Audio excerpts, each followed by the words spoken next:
Birds flying high. You know how I feel. Good morning, Clay Kane. That's your opening. Hey, good everything, everyone. Hello. Yes. Don't adjust your screens. Dr. Carr is out in them streets with the birds and the bees. It is a beautiful, beautiful morning uh, Beautiful. in our nation's first capital. And Yes.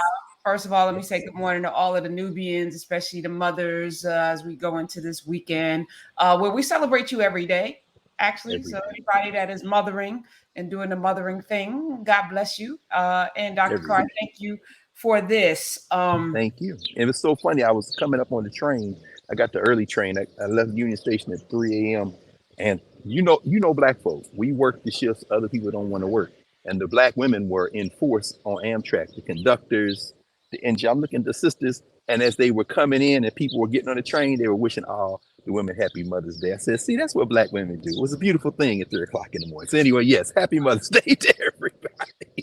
So, I do my morning get in nature with the birds in the nature every single morning. And now I listen to audiobooks. Well, I've been doing that so I can multitask, right? So, first, I want to thank you. I was always a reader. I always, Yes. always, always a reader.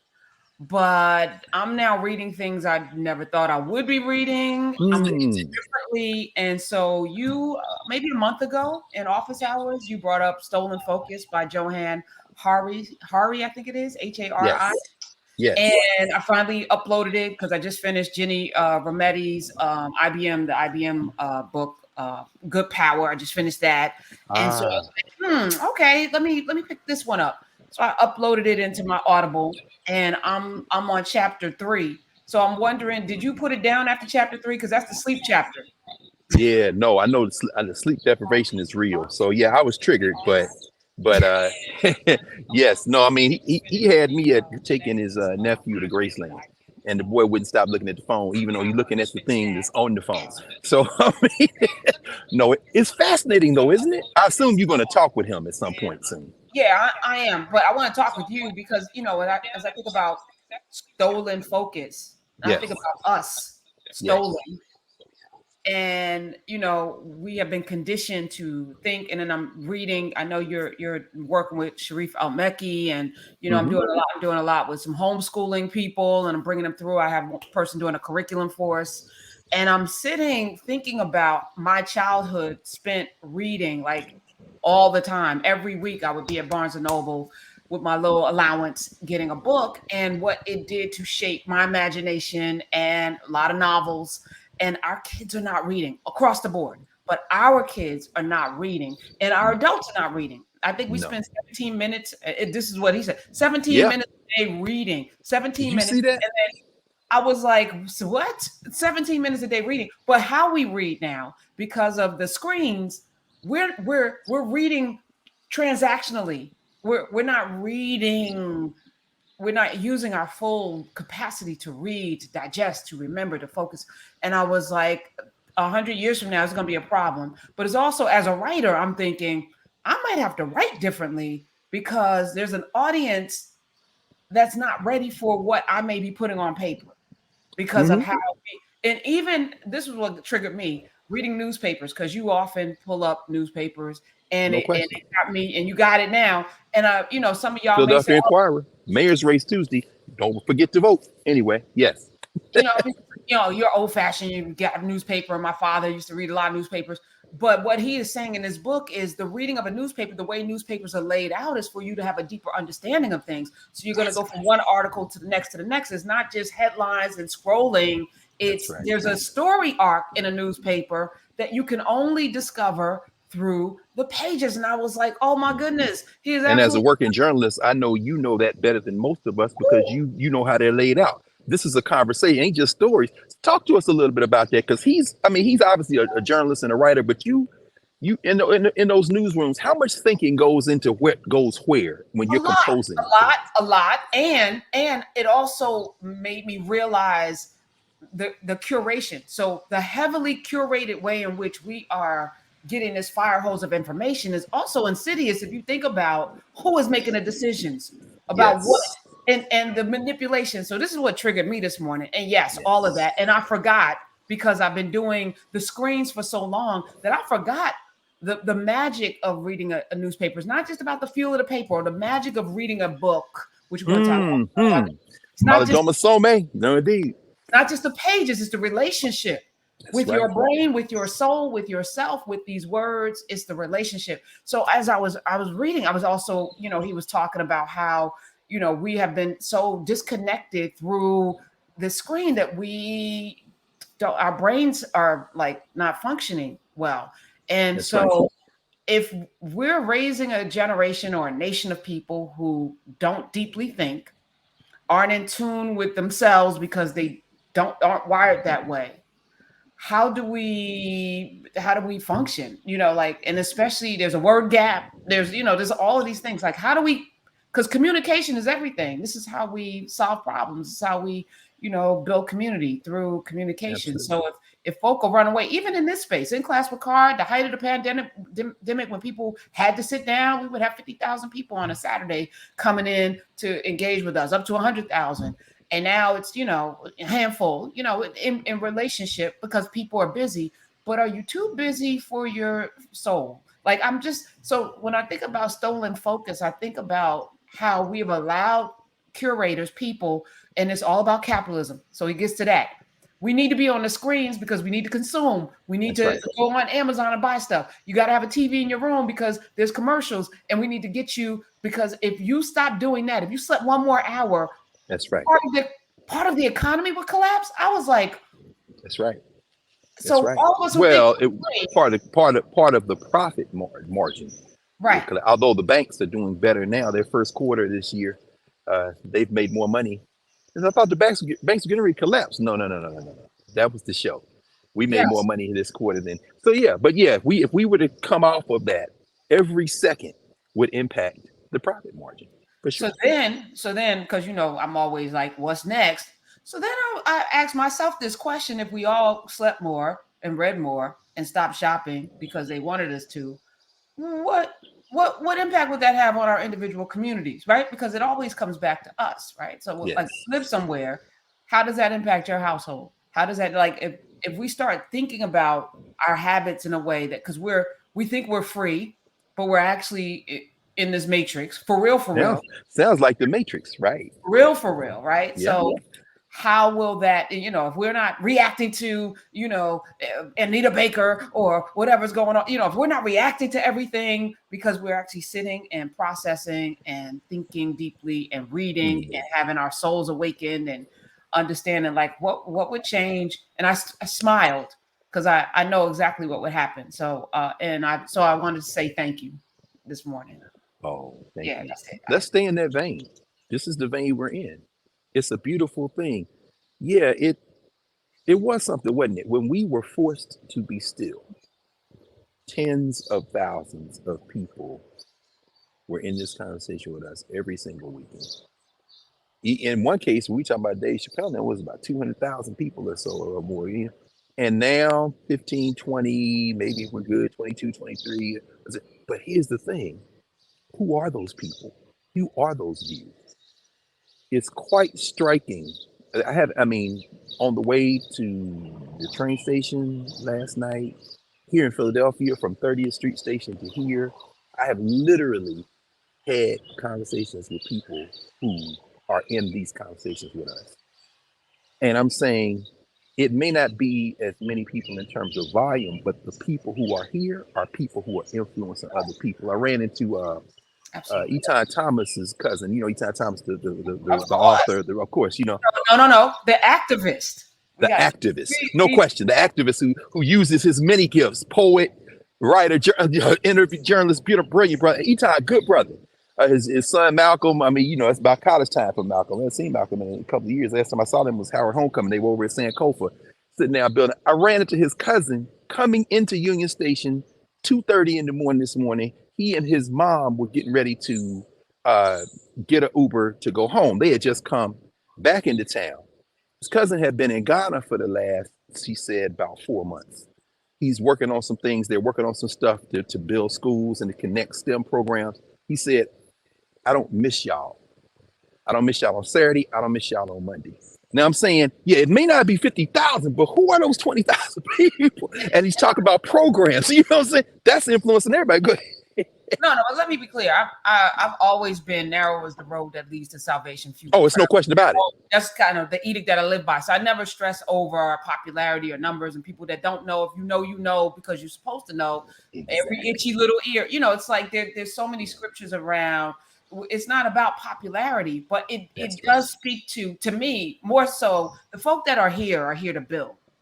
But I'm saying there's a larger society that we have to interact with that are not functioning well.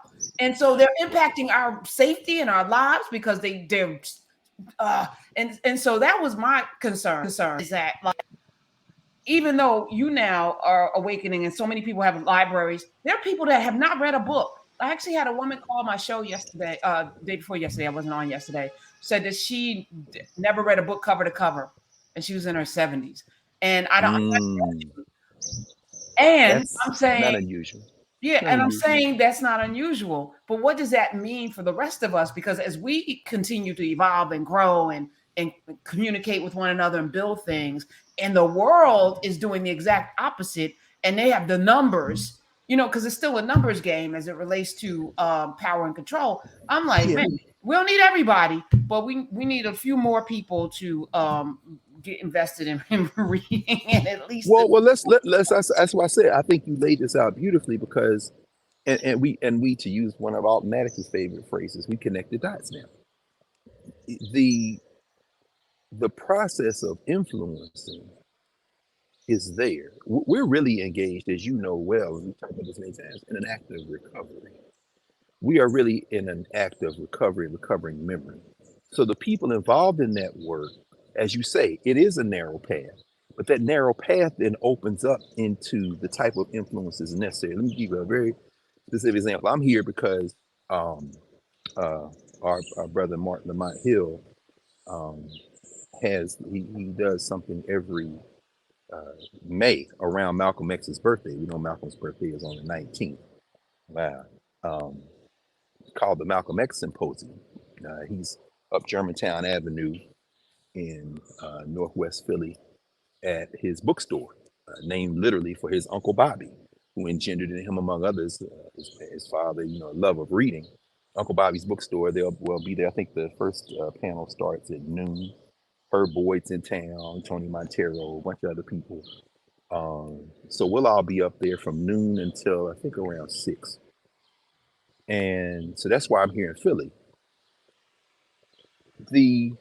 The idea that if we could get enough people, we could change everything is, of course, true. But the question is, how do you get enough people? And this is something that we were talking about, Karen, as we were, you know, talking in advance of today, you know, just batting around this idea, you know, how do we punch through the noise to engender deeper thinking and action?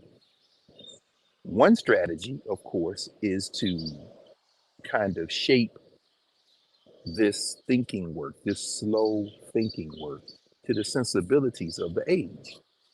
Well, we know that we live in a society, a global society, that is driven by the market, that is driven by profit, that is driven by, for lack of a better label, capitalism, although I think it's much deeper than that in terms of a cultural posture.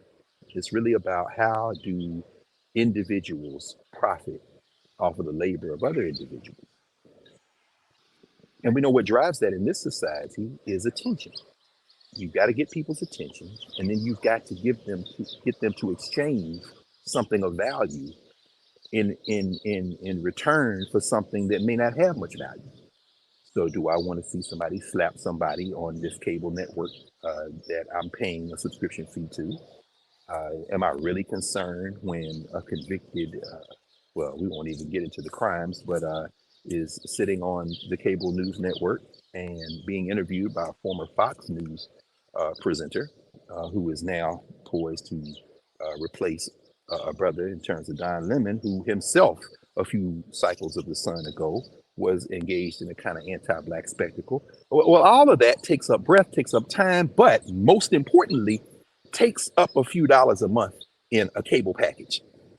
And that's the objective. So when that attention span objective is reduced to this lowest common denominator of retaining attention, and it's connected with the technology, well, then what you see then is it's easier to connect people's attention by spectacle. So the books we read, books with incredible titles and promising to give us new historical insights, the number of words per page keeps shrinking. There's a brand new biography of Martin Luther King that is out. It'll be at the house by the time I get back tomorrow. I was reading a review that Kalefa Santa wrote in the new issue of the New Yorker, Martin Luther King Jr. and Respectability Politics.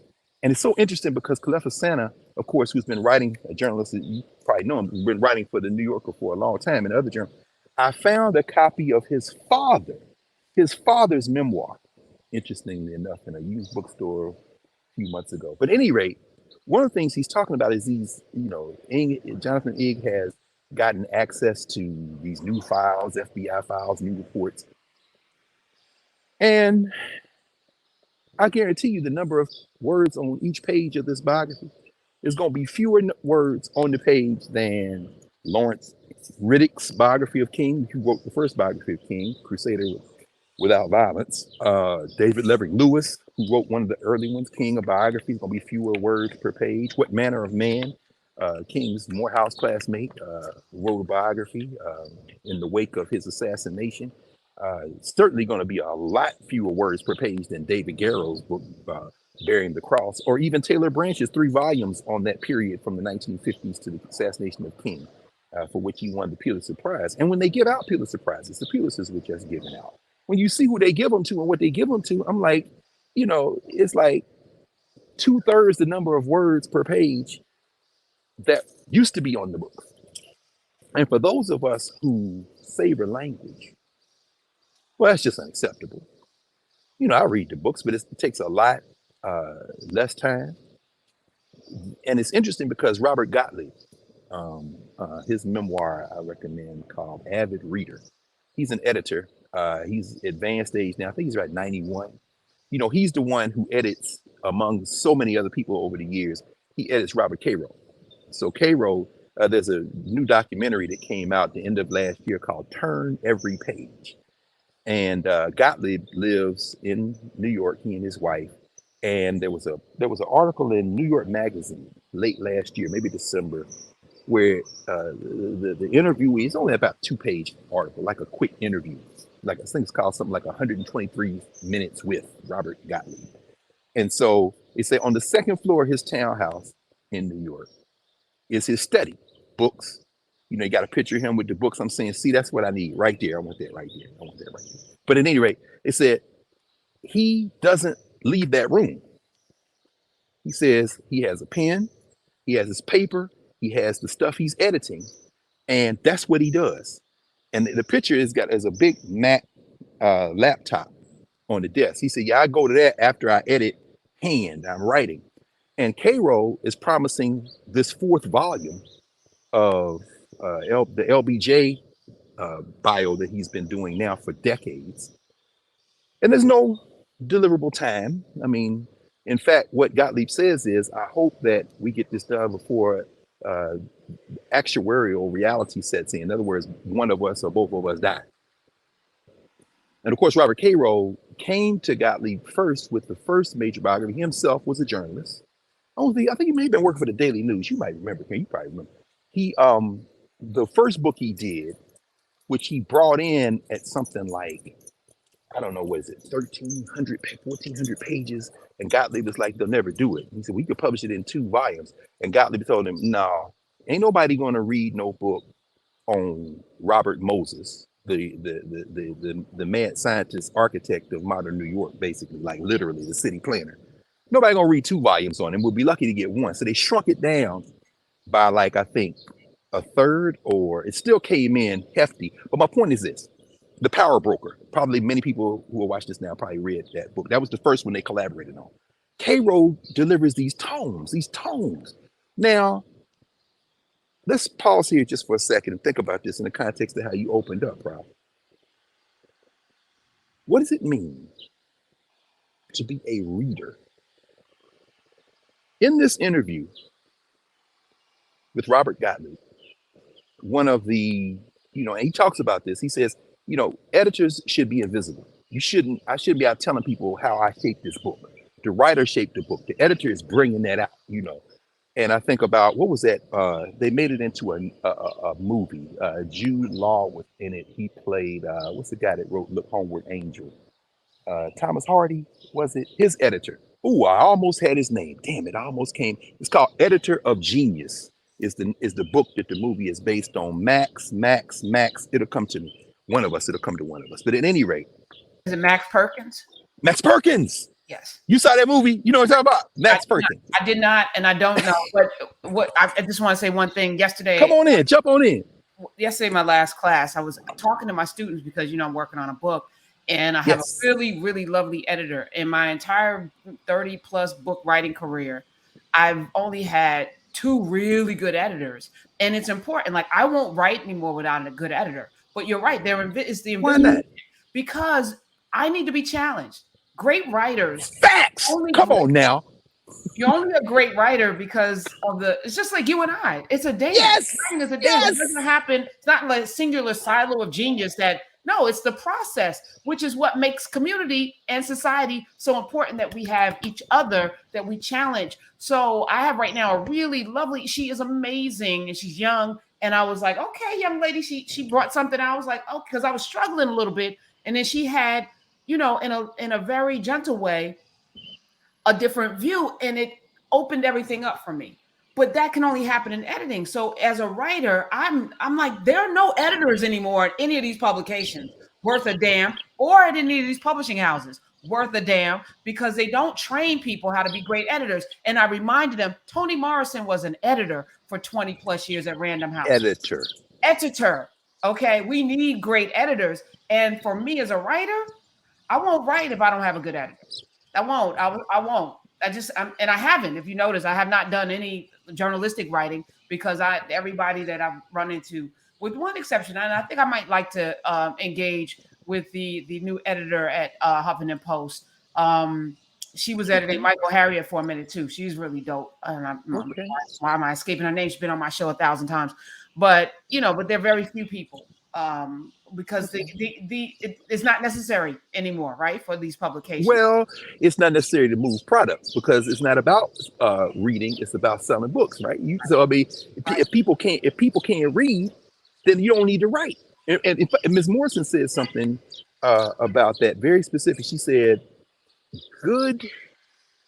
you can be a great reader without being a writer. But you can't be a writer without being a great reader.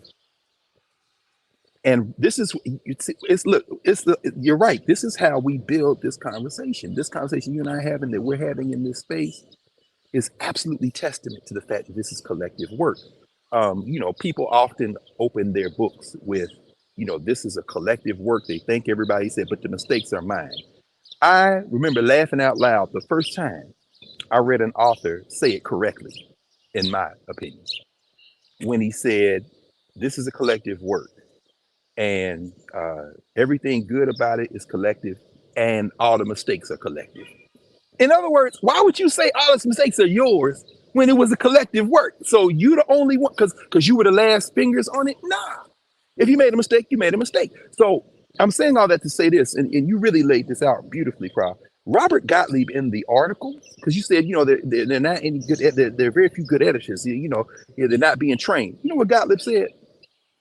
Gottlieb said, they asked him, the interviewer, so what was your process? How did you develop into being a good editor? He said, I don't have a process. I read. He said, you know what an editor is? An editor's a reader. So I read everything. I just read. And I thought about that. Now, I've written enough to publish.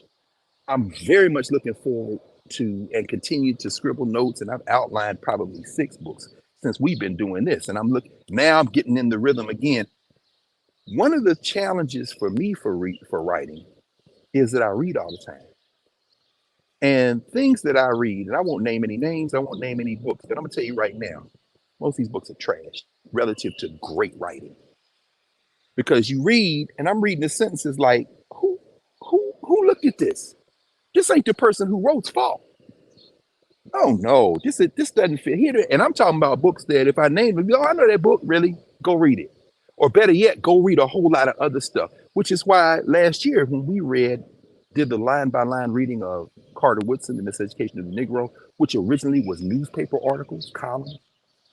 When we read The Souls of Black Folk, Du Bois, 19th, early 20th century prose, but a different time, but the use of language. When he's describing rural Georgia, when he's describing Atalanta on the wings of Atalanta, when he's writing the chapter, The Coming of John or the Passing of the Firstborn, when he describes Nina, his wife, giving birth to their son Burghardt, and he says, she danced with death, and from beneath her breast, the life was produced. I mean, man, this is. And before anybody says, well, that was then, this is now, I've read Souls of Black Folk with 15, 16, 17-year-olds in Philadelphia Freedom School.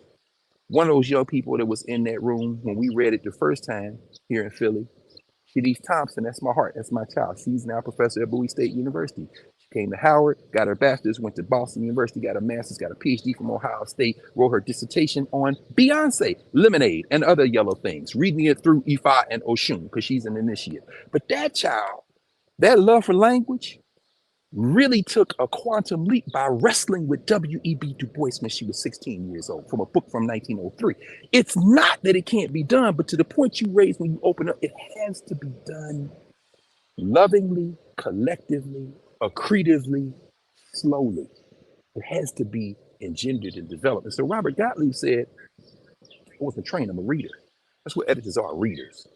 So when someone is recommended as a great editor, I just say, okay.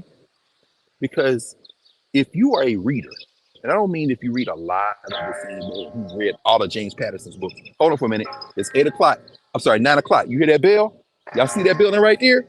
What is that? What is that? That is the bell that replaced the bell that everybody knows, the Pass and Stow bell. It's known as the Liberty Bell. That's over there. Hold on. You hear that clang? Mm-hmm.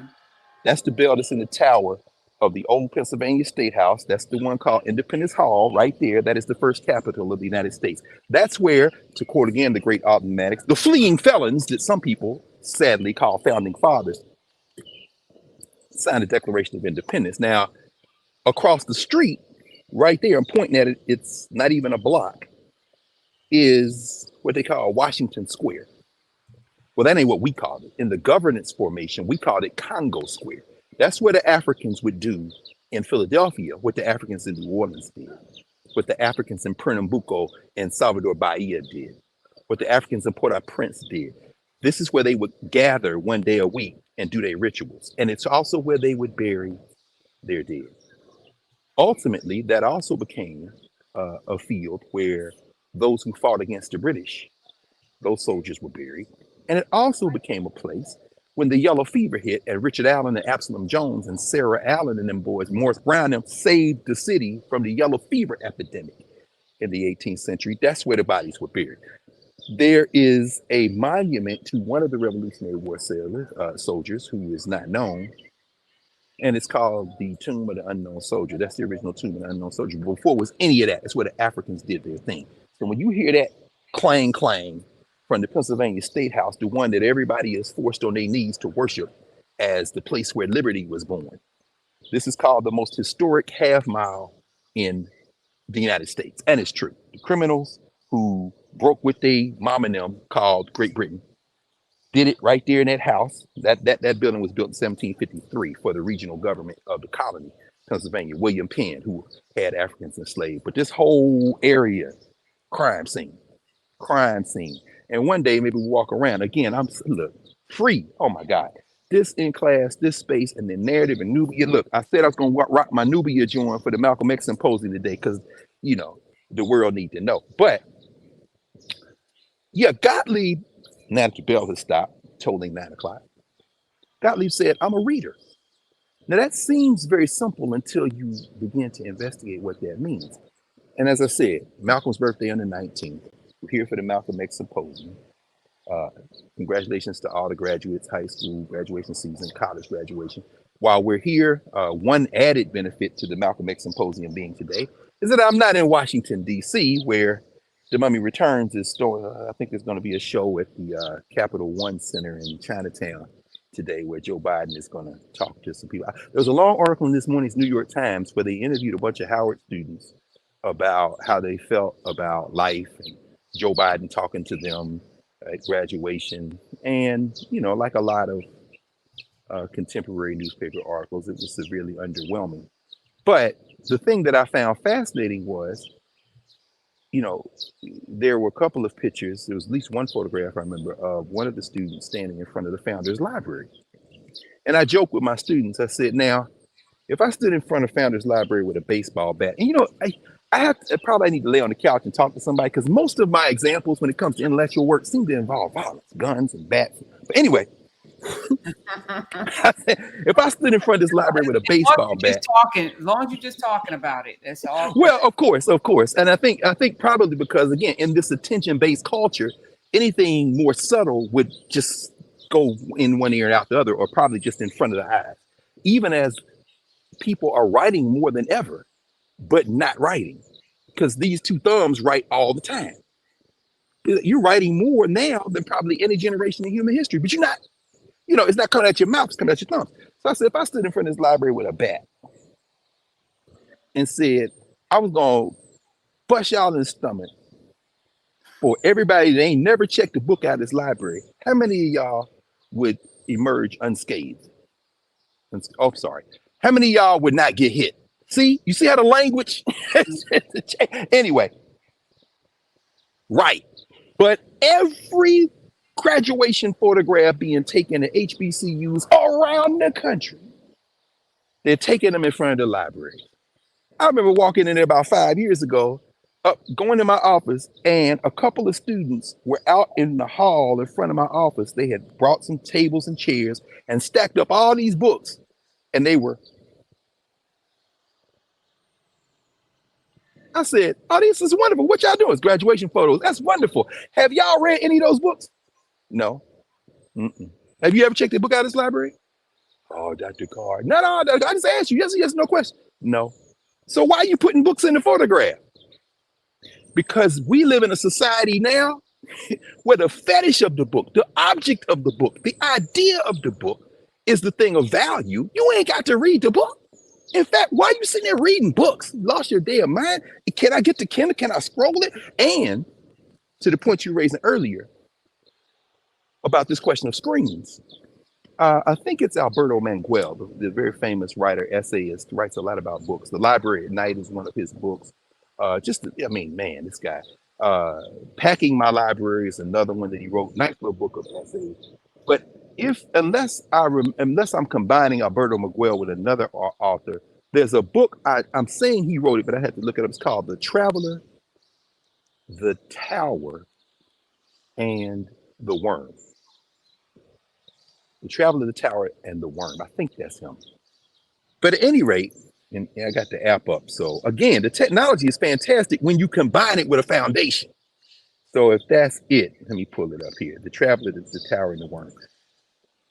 These are three metaphors that a man who has spent most of his adult life as a reader, as a collector, as a bibliophile, a book collector, and a writer, he's writing about the process of reason. He says, when you open a book, and here's one I'm going to be talking about today. This is one I showed y'all a couple of weeks ago, Brother Malcolm's Strategic Pan-Africanism, my man Peter Bailey. What the panel Mark wanted me on today is to talk about Malcolm X and his international struggle. And Peter Bailey was the editor of the OAAU newsletter. And that, of course, is the Organization of Afro-American Unity newsletter. I'm going to show y'all something. This is section 3 of his book, coverage of Brother Malcolm's visionary strategic Pan-Africanism in the 9 issues of the Organization of Afro-American Unity's newsletter, Black Lash. What Peter does, he literally reproduces the newsletters. Here's the OAAU newsletter when Malcolm is giving his famous statement at the Organization of African Unity. The African heads of state treat Malcolm X, a traveler without portfolio. He's not representing the Nation of Islam. He is certainly not representing the United States government. He doesn't have any elected position. He is simply traveling in Africa. His sister Ella in Boston, financed the plane ticket because he's out the nation. In fact, they fighting over the house. Betty and the girls are in New York. And he got to get his people guard them. What's going on. Obviously the feds, and now it's not just the FBI, it's the CIA and all of them. So he's over there, and they not only allow him to observe this meeting of the Organization of African Unity, founded just a few years before, 1952, memory serves me correct, 61, and this is 1964. They say, brother, we're gonna give you an opportunity to speak. Malcolm X address who does he represent? He says, I represent the 22 million so-called Negroes of the United States, because ultimately our problems are your problems. There's no such thing as civil rights. We need to talk about human rights. We need to bring the United States of America up before the United Nations. What say ye? And so Gamal Nasser, Milton Obote in Uganda, Julius Nyerere in Tanzania, Sekou Touré in Guinea, who, by the way, they try to lean on Harry Belafonte, who's friends with Sekou Touré, to say when Malcolm shows up in Guinea, don't let him in. Sekou Touré is like, word? Malcolm, come stay at my house. My point, Kwame Nkrumah in Ghana, who is introduced to Malcolm, or at least who gets an audience, who Malcolm gets an audience with because of Shirley Graham Du Bois, who's living in West Africa. Remember we talked about when Alice Wyndham made transition. We talked about her a long time. Alice Wyndham, Julian Mayfield, Maya Angelou, all them staying in Ghana. But these heads of state, Ahmed Ben Bella in Algeria, these heads of state, he gets 16 different countries invite him to come speak, and he goes to most of those places to speak. He spends 18 weeks, so what's that, 4.5 months in Africa and in Europe, goes to Paris, sets up a chapter of the Organization of Afro-American Unity in Paris, goes to England, debates at Oxford on this question of Black freedom, this question of freedom. The baby is like, hello, people love their dogs. Anyway, the point is that all of this process, Malcolm gets an audience and speaks at the Organization of Afro-American Unity, and Peter Bailey, the editor of the newsletter, puts it in the OAAU newsletter. Malcolm X statements to the OAAU. Part 2 of his speech in the next one. And then he talks about the new chapters of the OAAU. And anyway, so my point is this.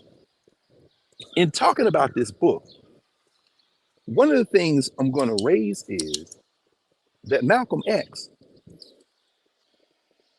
everybody who encounters him for the first time, and those who knew him for a long time, like John Henry Clark, who writes about how the Constitution, the framework, and the structure and the Constitution for the Organization of Afro-American Unity was planned out at Dr. Clark's brownstone on 137th Street in Harlem.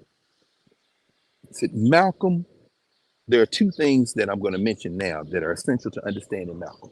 Number one, Brother Malcolm, as Baba Peter would call him. Number one, he was an incessant, voracious reader. John Clark would say, Malcolm would send somebody around by my house to say, look, I'm getting ready to talk about the Congo. I'm getting ready to talk about what's going on in the Soviet Union. I need to understand China. Put me together some documents. Clark would put together a big, thick folder. Say, here you go. Malcolm would absorb it all. And then the next time he would hear Malcolm, he would say, Malcolm saw things in those documents that I didn't see. He needed from me the factual stuff, but the analysis, that was all him. The second of the two things was that as he absorbed things, he transformed. So today when we're going to talk about Malcolm's internationalism. In fact, there's a great book by Marika Sherwood called Malcolm X Visits Abroad. It's an excellent book. Actually, this is published by Sahai Publishers, East African. What Sherwood does is go through all of his trips abroad. So there you see Mecca when he made his Hajj, Beirut and Cairo, April to May 1964. That's important because it wasn't the first time that Malcolm had been to the Saudi Peninsula. 1959, he had gone. Elijah Muhammad had sent him over there. Elijah Muhammad wanted to make the Hajj. There's speculation, and Sherwood also speculates that the reason Malcolm didn't go to Hajj before he left the nation, when he was over in 59, maybe he didn't want to go before Elijah Muhammad got to go. And so, that kind of thing. I mean, again, it gets very complicated. The more you know, the more you can put things in context. The more you don't rely on a movie, however good or bad or indifferent it is, for the information. But at any rate, Sherwood talks about this fact. And while he's over there, like wherever he is, he's constantly reading. He's constantly listening, but he's reading and reading and reading, and he's transforming. Malcolm is a Black nationalist. Arguably, the roots of his Black internationalism, his idea that Black folk are connected all over the world, go to the Nation of Islam, because that is not far from the theology of the NOI, the idea of the Afro-Asiatic. Like, we're all connected globally. There are only two races, Yakub and okay. Either way, however you put that way of knowing, however you characterize the NOI way of knowing, you can't say that it is confined to any of these imaginary lines that have been drawn on these maps, certainly over the last 500 years in the age of Europe, the dying age of Europe. It's about time. But Malcolm, as he is learning and reading, he's transforming. So the whole kind of conventional thing people talk about and say, well, Malcolm went to Mecca and he realized all white people weren't evil. That's such a flattened, simplistic view. No, Malcolm knew that race is a fiction. He talks about that. He writes about that. But what he also understood was the politics of whiteness. You got to punch it in the face. You can't ignore whiteness. You can't finesse whiteness. You can't make peace with whiteness. It must be dissolved, because out of whiteness comes all the rest of this hierarchical mess. And so I'm saying that because it's important for us to understand that the more we study, the more we read, the more we can then use those tools. And Malcolm is a living example of that, because as he read, as he studied, he transformed. And as he transformed, he became more and more dangerous, because at the heart of that transformation was a determination to be a freedom fighter, a liberation warrior. And as a result, this guy got to go. This guy got to go. In fact, Bill Strickland, who's still around, elder now, he's teaching at University of Massachusetts for decades. He was one of the early recruits to the Institute of the Black World, as we've talked about many times in this space. Bill Strickland, who was the person who wrote the companion volume to and was at the heart of the documentary, PBS documentary, Make It Plain, which is an excellent documentary on Malcolm, by the way. If you're going to just watch a documentary, it's not a bad place to start. In terms of Malcolm, what Bill Strickland said about Manning Marable's book on Malcolm X, which won the Pulitzer Prize and all the prizes, published posthumously a couple of days after Manning Marable made transition. A book, again, one of those books with increasingly fewer words per page. One of those books that the more you read, the more you see the gaping holes in. In fact, let me see if I have a copy of Hakim's. I don't know if I can find it. Wait, let me find out. You got your bookshelf set up out there? I didn't bring. You know what? The only reason I brought some of these books was because I knew, for example, I'm gonna see Herb Boyd, and so because let me see now. I don't want to get too fancy with it. Okay, yeah, I did have it. That's crazy.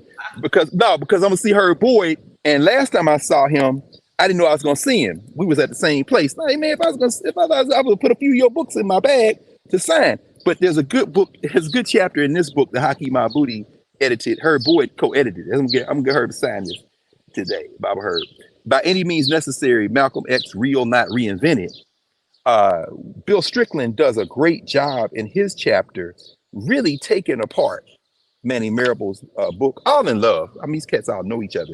Or knew each other. But in his chapter, what he does is lay out the fact that what Manning Marable was doing, or at least what ended up being published, because we don't know who interfered, who didn't interfere. There's a whole theory, and I tend to be in that camp, that this was a book by committee. Because a lot of his students, and I won't get into that. It's completely unnecessary for what we're talking about here. But what Strickland says is, some of this stuff that's in this book is inexcusable. It's innuendo. There are no sources. He said, but ultimately, this is a book that, when it appeared, it's basically it's a widget. You selling books, whether people read them or not. And so this isn't a book that helps us deepen our understanding of Malcolm X as much as it is a book that's written for consumers. And increasingly, that's what these books are. Like when I'm gonna read this King book, because I'm sure there's gonna be some stuff in there I didn't know based on documents that hadn't been access to. But quite frankly, if Jonathan Egan didn't publish this book on King, I don't think it would make that much of a difference in terms of dealing with King. Why? Because we got a lot of what King wrote. We got a lot of what the people who were with King wrote and who King was with wrote. And we got a library full of things about King that predate his death, that trace him as far back. And then we got the Martin Luther King papers, the project that Clayton Carson and them, and so many others are involved in at Stanford. So we don't need another King book unless you figure, because Ig also wrote a book on Ali, this big telephone book telephone book size book with fewer words on it per page. And I'm saying, okay, but I'm reading the propaganda. I'm sorry, no, I'm reading the advanced reviews, and so you can see what they lining up. Manny Marable's book, Les Payne's book that his daughter finished. These are additions to the Malcolm X books, the books on Malcolm. But if they had never been published, I don't know that they would necessarily be that different. Every generation has to tell the story, and here I'm winding back into where we started, Prof, where you started us this morning. The whole idea of cultivating reading, which is really cultivating study, which is really cultivating collective thinking for liberation, if we take it out, really is a work of recovery. This is the back of Independence Hall. Most people don't see that. You see the postcard pictures, you see the front. I didn't go around front. I came back here deliberately because we're going around front. They got it says there's really no place to sit. I said, let me sit. I said, no, let me go in the back because I want to make a couple of points here. Before that Liberty Bell was put across the street from here in a permanent pavilion, it used to sit in there. Nobody rang it except one day a year. When they would bring it out, and I've borne witness to this with these two eyes, right up that sidewalk, right there. They would bring it out on the 4th of July. And I told y'all this before, so I won't go into the details. I'll just mention it. And remember we were talking about on the 4th of July, and now I'm here. See, this is the in-class. Hey, y'all, we get ready to have fun this summer. So they would bring it out right here, and it'd be the Liberty Bell. And then you see these little children come out with the seersucker suits and little dresses, little summer dresses, and they all have on white gloves. And one by one, they would line up around the bell, and then somebody would announce while everybody's standing out here, these are descendants of the signers of the Declaration of Independence. What? That 5-year-old right there? Yeah. The hell, y'all keep this tight. And one by one, they take what looks like a timpani mallet with the soft head with their white gloves, boom, and they give them all one tap. What to the slave is the 4th of July. I'm standing there, realizing that when your great grand felon was on that bell, my great kidnappee was across the street in Congo Square. And we ain't never gonna make peace until everybody who breathes in this society has something to eat, a place to stay, and can fulfill their full human potential. That's what Malcolm X wanted, and that's why Malcolm X had to die. Because he wasn't saying white people can't have it. He's saying, y'all gonna get your foot up off my neck and we can all have it. But you don't want to do it because you gripping this whiteness. And I'll watch them hit that mallet. That child ain't done nothing to nobody. But is she gonna give up the privilege? Why? Why would I? You're my friend. But now they telling me I got to pick between your friendship and all this wealth I didn't do anything except come out of my mother's womb to get. Yeah, I'm gonna go with option B. Okay, well, at that point, we got to fight. Knuck if you buck. But this is the point. It can't be compromised with. And so I bring that example up to say that that is the momentum of memory. It is not everybody in the city of Philadelphia, because that is the ceremony they used to do before they did the ceremony everybody know about. So I would come down here early. See, these benches here. Let me show you a little something. All this around here. All this around here. Over there, that's Congo Square. I'm pointing to it. Beyond those trees, you see, I would come down here, statues. This is the historic district. I would come down here on days I didn't have to go to DC, bring my books and read all day, and then go back to West Philly. Ain't nobody gonna bother me down here. So if you sit in a place long enough, you see the rhythms. Your brothers and sisters for the National Park Service, the people who pick up the trash, Everybody, I see the people who sleep in this park overnight and get up and leave in the morning. You sit somewhere long enough, you'll see. And Prof, you know, because you do your walk every day, it changes you when you slow life down. This is why George Carver said, y'all want to know how I do my science? Robert Gottlieb told you, an editor is a reader. I read. George Carver said, you know what I do? I get up in the morning, the plants tell me what they can do. Why? Because I'm walking.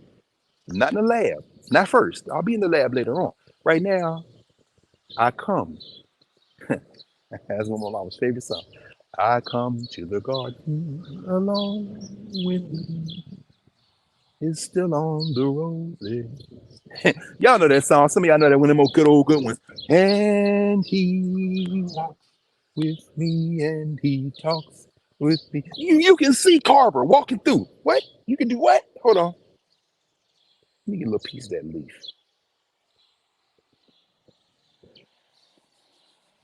Now you done made plastic out of something. Well, how did you? Don't worry about it. It was the smell. I know that smell. That's the smell I've smelled before. But you got to slow down to get that smell in your nose and know what it is. My point, though, is that everybody doesn't have to do that. But the ones that do acquire that shape everything else. Though everybody not a founder of this criminal enterprise. But the spectacle, they will come out here early in the morning, hit their bell, and then around noon, maybe 11 o'clock, on the other side, that's where the spectacle. That's where you got the choir, the black choir. That's why you got the mayor. That's where you give out the Medal of Freedom. That's on the other side of the building. Most people on the other side of the building who show up for the spectacle that used to be July 4th every year, that doesn't take place over here anymore because they built the National Constitution Center across Market Street. We'll go over there one day. You see, most of those people don't know what happens around the choir because this ain't for you. But see, I'm standing there. Me,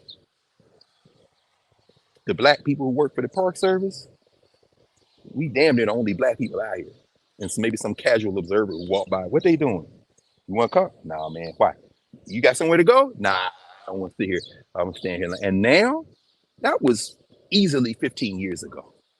Now, if you try to do it again, half the people out here will be on their cell phones. Like what he says in Stolen Focus. I'm at Graceland, my nephew looking in the phone, in the room that the phone is mirroring. I said, just put the phone down, look around. Now I'm looking in my, and you know what the museum people do now? Instead of trying to encourage people to put their phones down, they building exhibits with QR codes. Why? Because you hit the scan this and it transforms this and you can read more about it. Okay, I understand it's a concession, but I'm not scanning nothing. Don't y'all got a companion volume to the exhibit? Oh yeah, we got one. We got one in the bookstore, but the whole thing's online. Why don't you want to be online? Because I'm here. I can go online anywhere. And it doesn't enhance my experience. I want to see Katherine Johnson's picture next to Mae Jemison's spacesuit, next to Nichelle Nichols' Uhura costume. And I just want to look at these things together as collage. And now my mind ain't on none of them sisters. My mind is now ancient Egypt. I'm thinking about Queen T. And it would have never happened if it hadn't been sitting here instead of trying to scan a QR code and listen to somebody or watch somebody tell me what I'm looking at. No. And then as I'm looking at it, I'm peering over in the corner there in this Afrofuturism exhibit, and I see Regina King's costume from Watchmen. Now I'm thinking about black women, and I'm thinking about a specific kind of black woman. I'm thinking about my mama, my sister. I mean, now I'm way past science fiction and science. Now I'm thinking, and now I'm back on Mae Jemison because you know she was a dancer and African Studies major when she was in Texas. And I'm thinking about how do we get our young people to understand the humanities are at the center of STEM? Better yet, how do we abolish the concept of STEM and humanities and get back to the original concept of ways of knowing? Oh, this is looking at stuff. I don't want to look at a damn QR code. I understand those of you who do. If you're a digital native and that's all you've known, my challenge now is to get 3 of y'all to not come in here on these QR codes because you have something I don't, which is what? You speak the language of the people who are going to automatically go to the device. But if I can pull 3 of y'all out of these 300 to think the other way, you will be the ambassadors to jailbreak the rest of them. This is a work of recovery. I guarantee you that there are very few people in the city of Philadelphia who know that that square over there, Washington Square Park, is the site of the original Tomb of the Unknown Soldier in the social structure we call United States of America. And I guarantee you that of that tiny group, even fewer know that before all that, it was where they buried the people for yellow fever. And there are even fewer who know that it was Congo Square. But guess what? Now everybody in here knows that's the act of recovery. But it has to be done accretively. There's no signage over there. You know how I know it's Congo Square? Because when I came to Philadelphia, Africans would meet over there July the 3rd and drum. They wouldn't do it on July 4th. Why? For the same reason Fred Douglass gave his What to the Slave is the 4th of July speech on July 5th. We're not going to use that funky date. We'll either go before or after. The Africans who I knew, Michael Cord, the Avenging the Ancestors Coalition, all of them right there fought a pitched battle. And I was proud to be one of those people and to bring all the Freedom School students. We did that right in this area to wage war. Why? Because on the other side of this building, there is the Liberty Bell Pavilion that they built. Now that the Liberty Bell's there permanently. They don't bring it out for you to hit over here. They keep it in there and they go over there with the white gloves in the mallet and tap it. And you don't get to see it now. But beyond that, there's something called the President's House. It's not a pretty day to day. I thought about setting up over there, but I said no, because we talked about Hercules and Ona Judge and all them. That's where they escaped from, right over there. That was the first house where the president of the United States lived. George Washington lived over there. And they was like deuces. And it's right over there. But it wouldn't be there if the Africans who every year on the 3rd of July would meet up over here in Washington Square Park, what we call Congo Square here, in the governance formation, the ways of knowing as an act of recovery. In other words, movement and memory. Remember that 6th category in our Africana Studies framework. How did it do Africans remember that experience? That's why it's Africana Studies. It's not Black history. The Africans who would engage in that ritual every year, when they found out that they were going to redesign stuff over here, they said, hell, like hell you are, and leave us. And they fought like hell. And over years we fought. And that interpretive center now opens. The first thing you see on Market Street is Black folk. This is where George Washington lived. Yeah, but we ain't talking about George Washington. You go over here to the Fleeing Felons building for that. We talking about the Africans, the little boys and girls. We talk about Ona Judge and Hercules. We talk about all them people that escaped or the ones that didn't get the chance to escape. So the whole thing now is a beautiful interpretive center about us. Now you can go see the Liberty Bell. Now you can go see your people and you can keep telling your story, whether it be Nicolas Cage climbing up in the balcony to get some spy map that Benjamin Franklin. Yeah, because see, the active recovery doesn't always have to be factual. It just has to propel the social structure that it supports. And so that's why the act of reading, the act of study is an act of liberation, because you no longer have to depend on these people who need you to move through the world in a certain way to continue to consume, to continue to propel their profits. You need if you leave your education to them, which is the point Malcolm is making all the time, then that's what you'll end up with. So let me just do a couple of things this morning. We were talking since Saturday, since last time we were together, about another brother, a brother who just made transition. And I've been thinking about this a lot. And I'm for those of you who know about that Canadian goose, not commercial. Wawa is an indigenous name for a goose, Canadian goose. This, the famous Wawa. Coffee. But I've been thinking a lot about this challenge that I mentioned a few minutes ago. How do we punch through the noise? So when Hart is writing in Stolen Focus about why we are in a society where this consumer-driven social structure we're in requires more and more spectacle, it's faster and faster, which robs us of our capacity to draw ourselves back in.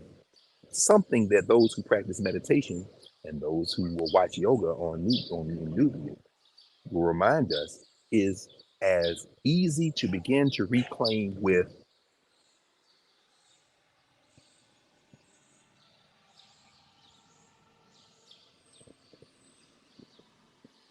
You know, it's easy to reclaim, begin to reclaim the zone.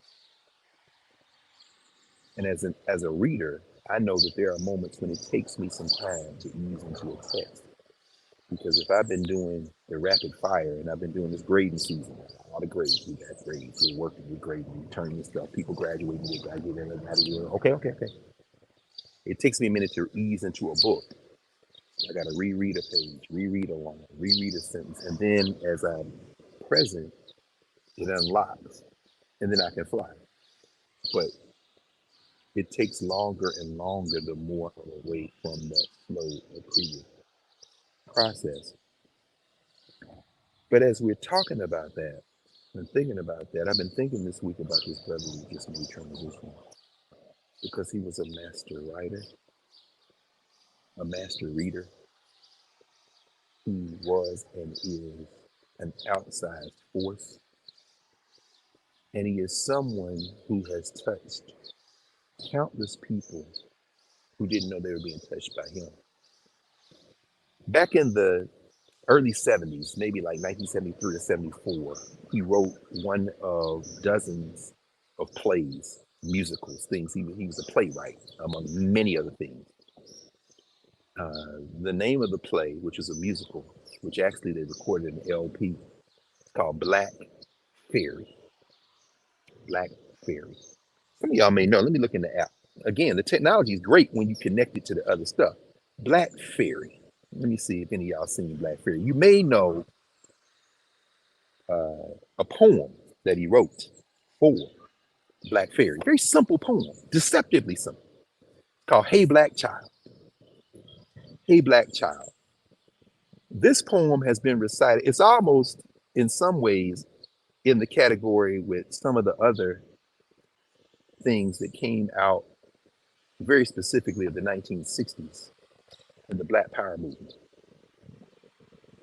There are many people who couldn't tell you why, except they took a dance class, or as a child they heard somebody came to their classroom, or they went to the community center, and they don't know. You know the Yoruba? I don't know Yoruba. Y'all know the Yoruba language. You don't?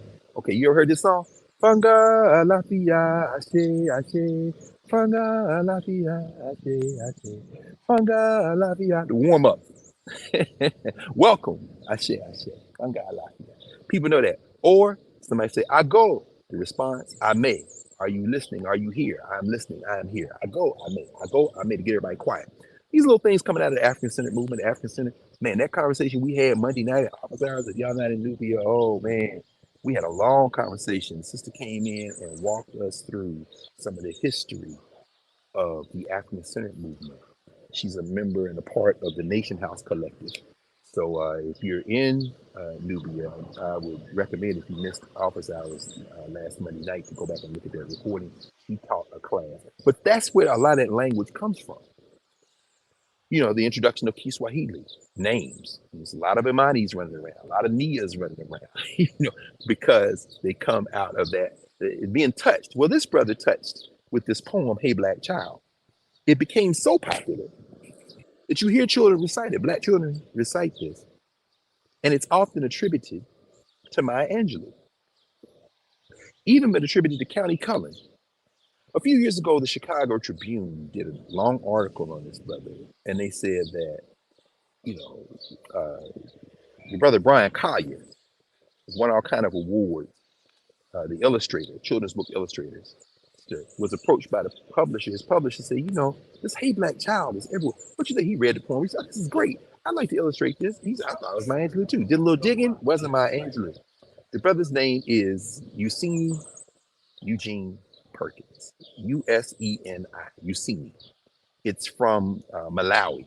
Malawian language. It means tell me. Useni Eugene Perkins, born 1932, made transition early this week. So they put together a book after many years. This book was published in 2017. It's called Hey Black Child. I miss a little copy. I stuck it in my bag. I only brought one bag. I know y'all think I only brought one bag, but yeah, because I got to get Herb to sign this. I also wanted to sign this because this one's a little bit hard to get. This is the travel diary that Malcolm X did when he was in all those African countries and did the Hajj in 1964. Herb Boyd and Elisha Malcolm's daughter edited that, published Third World Press. So I had to get that. Hey Black Child. And y'all may have seen this performed. It's very simple, but I'm gonna read it once right quick because it's real quick. I mean, it's like, you see the pages, you see how, look at the black children. Man, this dude, man, got great illustration shot skills. But the poem is simple. It's like, hey Black child, do you know who you are? Who you really are? Do you know you can be what you want to be if you try to be what you can be? Hey, Black child, do you know where you are going? Where you're really going? Do you know you can learn what you want to learn if you try to learn what you can learn? Hey, Black child, do you know you are strong? I mean, really strong. Do you know you can do what you want to do if you try to do what you can do? Hey, Black child, be what you can be. Learn what you must learn. Do what you can do. And tomorrow, your nation will be what you want it to be. Very simple. Deceptively simple. The good poets will tell you. Sonny Sanchez tell you this. Sonny Sanchez will write a poem, revise a poem, edit a poem. What does it mean to be a poetry editor? Oh my goodness. How you edit poetry? It's got to be different than editing a story for a newspaper or a novel, or long form fiction or short stories. A poetry editor. Useni Perkins. What you about to say? I put poetry in a different category. I put poetry in the category of art. Like can you edit an artist? Think of your greatest artist. They have muses, which is quite a different thing. But poets are artists. I put that in a completely different category than just writers are artists to you. I guess a writer can be an artist, but I think of writing as a craft, one that is shaped and molded, that is collaborative and collective. But art in the form of poetry is meant to penetrate bone and marrow, and so it is a different thing, and it's not a skill as much as it is a gift or a talent. I think poets are ordained by something outside of this realm. As a person that is not a poet, I can appreciate it. I'm growing to appreciate it because I didn't have the capacity to really be in touch with myself enough to sit with somebody's thoughts and examine myself, because that's really like when you look at art, it's an examination of self. That's a whole different category.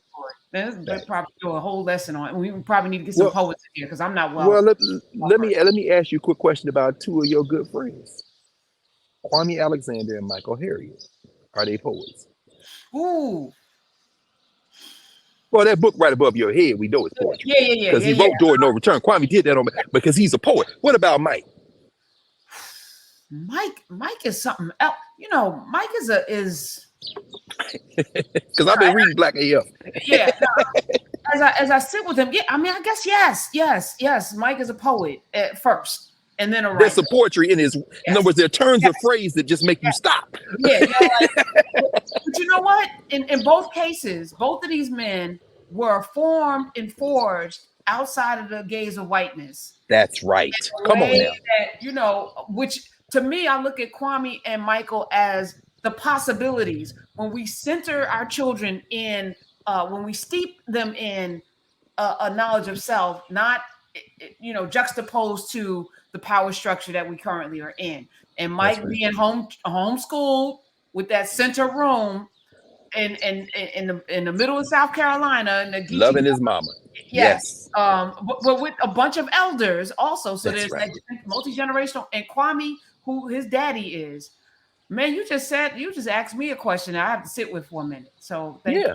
Yes, it's they're both. words. Yes. They're both poets. And I'm not going to listen. So many of your books, which have done incredibly well commercially, you have to inhabit the lives of other people who people think they know. Right. So, I mean, in other words, how have you communicated, whether it be Donda West, or LL Cool J, or Queen Latifah, it doesn't matter. How do you communicate so that someone picking up that book will say, well, damn, this, you know what, she's a human being. I never thought about this. That's a form of poetry in that too. I mean, because you got to get past the press release stuff, past the performance stuff. You know what I'm saying? So I guess more like maybe I'm a sculptor. So if we put it in the art, Oh, so I so promise y'all we didn't plan this. no, Go so it's ahead. like you're taking someone's essence and molding it into something that other people can appreciate My God. versus something from absolute the universe somewhere out there and creation through words. That's a different skill. So yeah, I'm more. Well, now, we look, every time I came down here, I didn't miss a 4th of July when I lived in Philly, almost 20 years. If I was in Philadelphia, I came down here to bear witness to this crime because I watched them reinforce the memory. They would read the Declaration after they rang the Liberty Bell. And the lines in the Declaration of Independence where these criminals are accusing their daddy, George III, of stirring up insurrection against them, meaning what? Threatening to arm us, the black people. And then I hear them say, boo. And I'm like, you booing me, but you don't even know it. This is the thing. So, anyway, I'm saying that to say that what you've just described is protected by the ancestors. I would come down here not because I was begging for my humanity. I'm like Malcolm. Nah, I'm not begging you for nothing. I'm like automatics. I would say I don't have clients. I don't do plea bargains. I'm not begging you for anything. I came down here because I was protected, and I would always put in my bag a copy of Fred Douglass' What to the Slave is the 4th of July. And when the black mayors, John Street, Michael Nutter, when they would get up to give the proclamations and the black choir would sing, Mine eyes have seen the glory, I'm reading What to the Slave is the 4th of July because Fred Douglass was a poet. When you lay the crimes out one by one after the other, you will see in this world that for sheer menace and criminality, America reigns without a rival. That is poetry. You understand? I'm reading this poem. And so we did not plan this because I'm standing here protected by the ancestors. I'm sitting here protected by the ancestors. And so you prosper all the way. Why we didn't plan this? Here's where some of y'all gonna say, oh my God, right. This is the way of knowing. Professor Hunter, you just said perhaps it's more like a sculptor. Shaping. Useni Eugene Perkins' father, Marion Perkins, were the best known sculptors in African history in this country. Marion Perkins, sculptor in Chicago, could work in any medium. Marion Perkins could work in stone, could work in clay. Marion Perkins used to deliver the newspapers. And the wires they used to use to bind the newspapers, he would save the wires and created a way to sculpt using the wires. His son decided he wanted to be a writer. His other son, Toussaint, became an artist. Now, as you can imagine, Useni Perkins, born in Chicago, Useni Perkins, uh, of course, not known to enough people, but known by the people who know, a central figure of the Chicago outpost of the Black Arts Movement, Hakeem Booty, Fort Fuller, OBAC, Organization for Black American Culture, everybody from Abdullah, Colin Mott, Jeff Donaldson, The Wall of Respect, Bob Crawford. I mean, Useni Perkins is in the center of that. Abner Joan Brown, I mean, theater, black theater, all of that. The Chicago Black Arts. And again, I'm not at home. Otherwise, I'll show you a whole bunch of books on Chicago Black Arts Movement. There's a great special issue of Chicago Review on the Chicago Black Arts Movement. Ronnie Crawford has done a great book on it. Baba Useni, along with Sister Julietta Richardson, the founder of and the spine of the History Makers, did a massive volume called Flight of the Phoenix, which are oral histories of the Chicago Black Arts Movement. And but the reason I bring that up, and I can bring up now Dr. Richardson, Juliana, because of course, uh, our best interviewer, our really living memory, probably here today with Mama Olabisi, Baba Larry Crow interviewed, of course he did, interviewed Bobby Useni about 20 years ago, and it's in the History Makers database. And what Useni talks about is how incredibly gifted his father was, how his father used to bring his friends around, other artists who were either from Chicago or in Chicago, who then Useni got to sit with as a little boy and then as a young adult.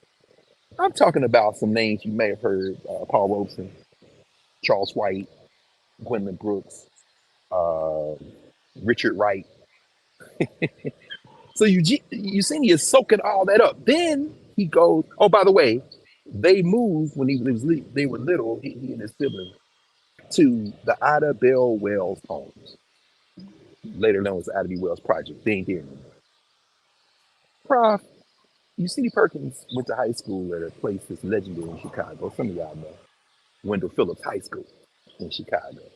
I know Kim Delaney knows, the current director of education for the DuSable Museum. By the way, Bobby Useni was the interim president of the DuSable Museum for a time in the early 90s. In fact, when he was growing up, he used to go over to Margaret and Charlie Burroughs' house.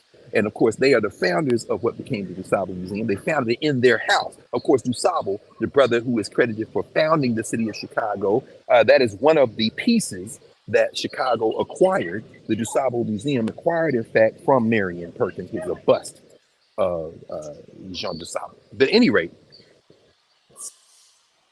Bobby Useni talks about going to Wendell Phillips High School and writing for the school newspaper. He's a journalist, like you, Prof. He's a journalist. But he, you know what he wanted to do? He's like to write. So he's writing. And he said, I was shaped by those, this is what he told Larry in the interview. I was shaped by those journalists, these teachers. And there was one teacher, well, he named a couple of teachers, but the one I'm going to name is crazy. I mean, it's not crazy, it's all ancestral. There was a sister who was on faculty at Wendell Phillips High School, who was one of the teachers who shepherded the school newspaper. And Useni ended up being an editor in the school newspaper. And he took to that writing. Her name was Alfreda Duster. Let me look in the app. See anybody remember that name? Chicago Alfreda Duster. And remember, I said they lived in the Ida B. Wells housing project. Anybody catch on yet? Oh, my app, man. See, so many of y'all coming in here now, it just crashes the app. So let me pull it back up. Anybody know what I'm talking about? Who Alfreda Duster is? Yes. Listen. Yes. Somebody got it, didn't they? What'd they say, Pri? Is she the daughter of Granddaughter of the woman that's over my shoulder? Come on now. That's exactly who she was. This brother was trained by the granddaughter of Ida Bell Wells. But watch this, Pri. This is the crazy thing. Where did Ida B. There she go. Where did Ida B. Wells' grandchildren live? Chicago, right? Yeah, Chicago. Where in Chicago? I mentioned it already. In her home? In the Ida They B. lived in the Ida B. Wells home. Can you believe that? That's crazy. Bananas. They lived in the Ida B. Now, you talk about the momentum of memory. You say Robert Taylor Holmes. You say Ida B. Wells. That's where the bad people live, the gangs. Everybody slow your roll. There was a time in this country when if you lived in a housing project, that was a step up. And Bobby Useni tells Larry, all of them, doctors, lawyers, they grew up to do all that work.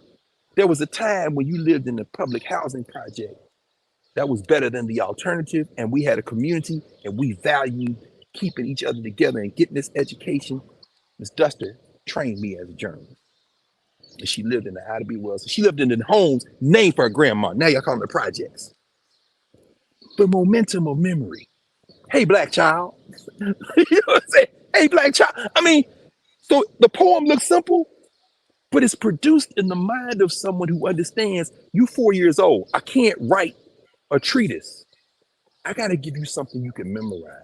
And you go online right now, you can find a dozen different performances of this. So many that by the time that Brian Collier and the publishers get a hold of it, they think Maya Angelou wrote it. Nah, Useni Perkins wrote it, who was a major. In fact, Perkins went on He went to Winston-Salem State, then he transferred to Knoxville College, ran track, played basketball. Then he went to the Air Force, got in the Air Force, and they said, hey, your daddy a communist.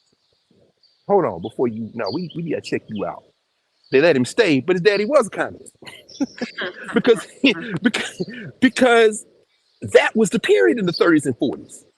That was the period you're talking about. When you read Native Son, you're reading something written by somebody who says this world must change and capitalism ain't the way. Richard Wright is in the center of that conversation. Charles White is in the center. This whole Black arts movement that comes out of Chicago, this is before the Black arts movement in the 1960s.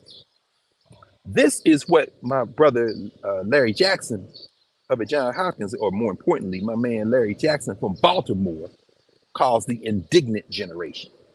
This is 1930s and 40s. Remember, Useni is born 1932. He's shaped by all that. And so I'm gonna keep writing these little poems and put them in the mouths of young people. And it's gotta hit hard. And then as you get older, you realize it seems simple. Because me and Quentin Brooks was in the same writing club. We worked together. We was in OBAC, we did all that. And Miss Brooks could write them little short poems and make you think like you missed it, but you didn't really miss it. We real cool. We skipped school. In other words, I don't need a whole lot of words, but the words I pick must be perfect. And because I'm a poet, but I'm also an essayist. I also write fiction. I write, okay, the poetry is really to me about combining words. What do you say, Brian? No. Oh, I thought you said something. It's about word combination. So when W.E.B. Du Bois in his 700-some page book, Black Reconstructed in America, he says, the Negro emerged out of the darkness of slavery, stood for a brief moment in the warmth of the sun, shrugged, turned back, and walked into slavery. Come on now. It's poetry. Du Bois is a poet. I mean, the whole idea of combining words in a phrase that is explosive in a way that whatever else you write, that thing resonates in your head. Malcolm is a poet. This is what John Clark would say. I gave him all them documents and he saw something I didn't say, but then he get up in public, even when Malcolm was wrong. You know how many people now are driven into almost an intractable ditch because Malcolm told the story of the house Negro and the field Negro? It was people in the house poisoning people. It was people in the field telling on people. But forever, you're a house Negro. What just happened? Malcolm X created a metaphor that so inhabited our psyche that now the whole class tension is there. I don't know how we ever gonna get rid of the house Negro and the field Negro, because he uses it as a metaphor. By the way, if you haven't seen the Clarence Thomas documentary on Frontline, I recommend it highly. This is what happens. In fact, again, Du Bois talking about Carter G. Woodson. When Woodson died, remember in Masses and Mainstream, and Du Bois opens his obituary of Woodson, it says the life of Carter G. Woodson, who died in April 1950, is evidence of what race prejudice can do to a human soul and what it is powerless to prevent. Clarence Thomas's life is an example of what race prejudice can do to a human soul and what it is powerless to prevent. So, see, everybody know where I am. They coming down here. Nah, that's good. All right, but so what I was about to say. Hold on a second. I lost my train of thought. Yes, okay, I got it. What we're seeing with Useni Perkins is a life that's shaped by all these artists. It's community life, and what he's giving us is there for us to get, but we got to do these acts of recovery. That's why we're doing this Saturday after Saturday after Saturday.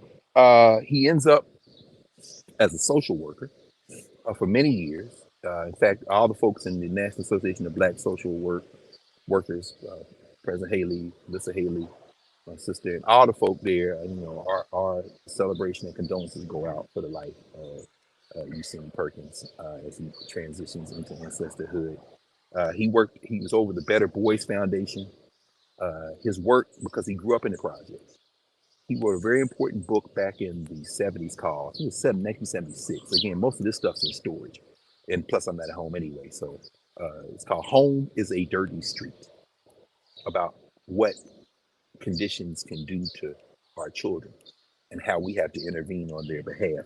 He wrote many different forms of rites of passage work.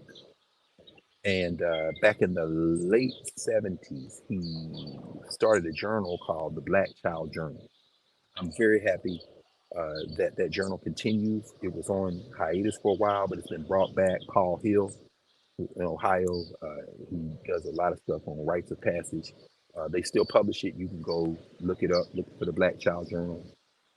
But as Baba Useni told Larry in the interview in History Makers, when Larry was asking him about the journal, he said, I felt like I wanted something that would communicate to people. So you see Asa Hilliard's writing in there, Wade Nobles is writing in there, Naeem Akbar, some of our brightest people, and Zinga Warfield Kopic, very important people writing about child development in this Black Child Journal. But Bobby Useni was financing it out of his pocket. Never afraid of hard work. He tells Larry, I did everything. I worked as a milkman. I delivered newspapers. I delivered flowers. I did all that because I was young. I had a young family, you know, to support. He said, but as a professional, I am a social worker. He says, and maybe is there such thing as non-professional? I'm a writer.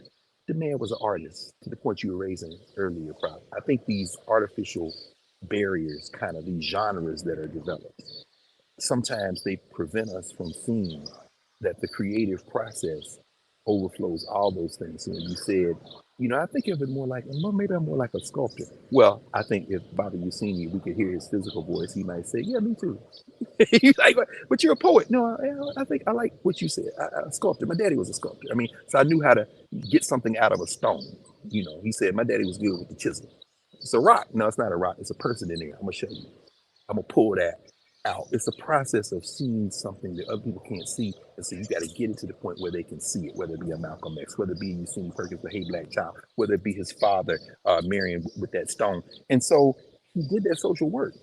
He published, like you said, these important books. Last time I saw him, in fact, it's been some years now. The National Coalition of Blacks for Reparations in America, and Cobra had its conference in Indianapolis. It was before 2017 because Mama Mari Evans, who was another one of his friends, his comrades in the Black Arts Movement, the poet and essayist, she was there. She performed, in fact, at the banquet, Mari Evans. And so, but he was there selling parts of, is that 10?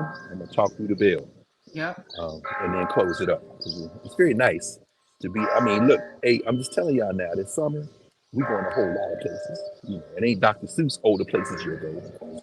And one of the lines in there, the poet says, and they're giving them out at graduation. Everybody getting copies of all the places you go. Sometimes you'll see things that will scare you right out of your pants. It's like, yeah, okay, now that's cool. But we about to wind up. But as I was saying, this last time I saw him, I bought the latest copies of the Black Child Journal. He published that out of his own pocket. And he tells Larry, I could have sustained it.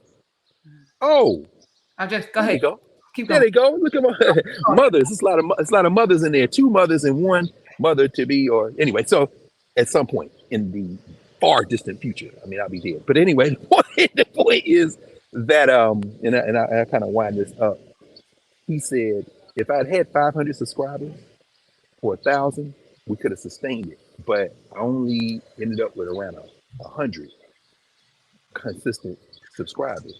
Well, it reminds us that you need resources. Those early issues of the Black Child Journal, if you go to the website, what Paul and them have done, they reproducing the early ones. You're not going to get, you know, these people with these big foundation grants, or they run around talking about they going to write this curriculum and they going to do this and do that. I'm like, you know, if you're a reader, when I pick up these things, I look on these websites and I look at all this stuff, whether it be, you know, and I worked for public education in this city. So, you know, when here comes Johns Hopkins with talent development, here comes Success for All. Or you can go to the people who did curriculum, like Useni Perkins. But you don't want to go to him. Why? Because you didn't do it, you can't control it. And it's really speaking to our children. Hey, Black child, it's speaking to our children. And so that stuff now, technology enables us to have access to it, but what this space allows us to do is point the direction to say, hey, check this out. And then little by little, we engage in these acts of recovery. And as we do that, we understand that we don't need anything else other than to anchor ourselves in ourselves. So I'm gonna just mention, you know, if y'all in Philly, you around, come to the symposium today. We want to be up at Uncle Bobbies. There's a church right next door. It's a big place. It's been 48 years since Malcolm took that first international trip and spent 4+ months on the continent of Africa and then went through France and England. He went back a couple of times to all of those places, most of those places. Um, we have to be constant. We have to be constant. And if we are constant, we will triumph. So happy Mother's Day. I, Oh, I agree. I wanted to one of the most beautiful images, and your mom is an ancestor, so we got her Asheo, in a powerful realm, and your sister, and it was Asheo, a very beautiful time. Many Asheo. people whose moms are ancestors. I just, this could be a difficult time, so I wanted to, just sit with and remind folk that we are here because of Yes. of a woman that made the decision to give birth to us and pour into us all of the things that comes with, right? So That's right. That's happy right. Mother's Day to my mom and all of the Yes, happy Mother's Day, your mom. yes, all of the What people. you call her first thing in the morning, or how do you do it? I don't ascribe to, I don't need to be the first person in to say, I know that's right. and And you talk to your mom all the time. I was gonna say the pandemic has completely shifted our relationship because I ain't trusted to not be out in them streets. So I was like, where you at? Every day. I love it. Every I day love I it. was calling, you better get out that grocery store. But so it I love turned it. into a I habit love the it. last 3 years. So that Oh, I should mention before we leave, one of the fathers. I was in Sankofa Thursday night. Our brother Hakeem Adi. Remember a couple of months ago I mentioned he wrote this new book on Africans in Britain and the Caribbean. It's crazy, Prof. Hakeem Adi, who is one of the finest historians we have. Hakeem is the first black professor of history in the history of Great Britain. But he's still here. They asked me to introduce him. Holly and Shriek are actually in Chicago. They hanging out with Jeremiah Wright, if you can believe that. They probably Jeremy might be here right now. So they weren't in town. They said, go down there and introduce Hakeem. I said, that's my man. I'm glad he's in town. I said, do y'all know how absurd that is? This is not an old man. In other words, England is so retrogressed that this man right here, that's the first black professor of history in the country. And he's still here and he's still like young. His people from Nigeria. He was born. Anyway, I raised it to say this. As we were preparing for the thing, there's a packed house, a lot of Nubians there. A brother named William Gray came up. William Gray is a Nubian. He don't miss nothing. He's here today. He says, I never miss Saturday. I never miss Monday night. His father made transition a couple of days ago. And he said, I want to thank you. I want to thank you, Professor Hunter. I want to thank the Nubian family because this space is so affirming and light. And so he asked me about libation. We were talking about libation because he's gonna do libation. He said, I've never done it before. I said, you can do it. He said, I don't know. I said, oh, no, man, don't think about it like prayer. We talked a long time before. So I just wanted to raise him because this is the thing. So yeah, happy Mother's Day. And for everybody, like you said, it can be a difficult time. I don't not miss my mom. But she's always here. But you're right. There's a moment where it's like, I can't just call her with the phone. Right. You know what I'm saying? I mean, but to his point, you have shaped so many people's view of even what it means to not be here anymore in a physical form. Yes. You have made it really crystal clear that the work that we're doing will continue because we know scientifically matter can't be created nor destroyed, but to center it on a spiritual realm. And this book right here, which I'm going to have a talk with Dr. Black on Monday. He's going to be yes. I was like, ooh, Laree and I were talking about it a little bit on Thursday, but and I'm like, I'm 12 pages in and my whole world is like, what the hell just happened? Okay, thank you. It. Yeah, so I see you got out of well strong. Did you move her up there on the top too? No, I know you had. Drew McCaskill got me that because he is a Barbie, so he. No, yeah, but that's the one. But that is probably the best one. This is something Clay Kane gave me, so I was like, she gonna always be on my shoulder because that's no my question.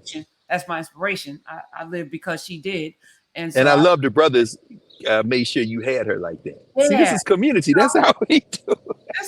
These fake wars that y'all embroiled in on social media. Come on. Stop it.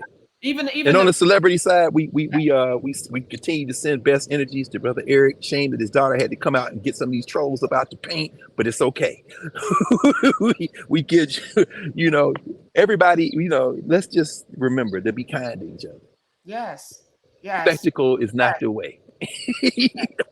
Oh, and on that, speaking of media, so the errant media outlet that was calling for his death, Uh-huh. by Jamie Foxx, Uh-huh. run by white boys, and my man Kev on stage uncovered. I mean, it was a, I saw that. I was like, and we retweeting and sharing information by folks. Baba. Look, Come, hey man, you gotta give me some. Look, you see what he got on? what? You gotta see. Hey man, where you get that? He said, look. I can't get that, huh? All right, Baba. And the red, black, and green. Black people are undefeated. All right. Uh-oh, wait. You ain't got the come on. This is We real cool. Quentin, you can't. Hey, come on, man. let me get you up out of here. Cause no, that's all right, because I gotta look, this is my brother right here, man. What's up, man?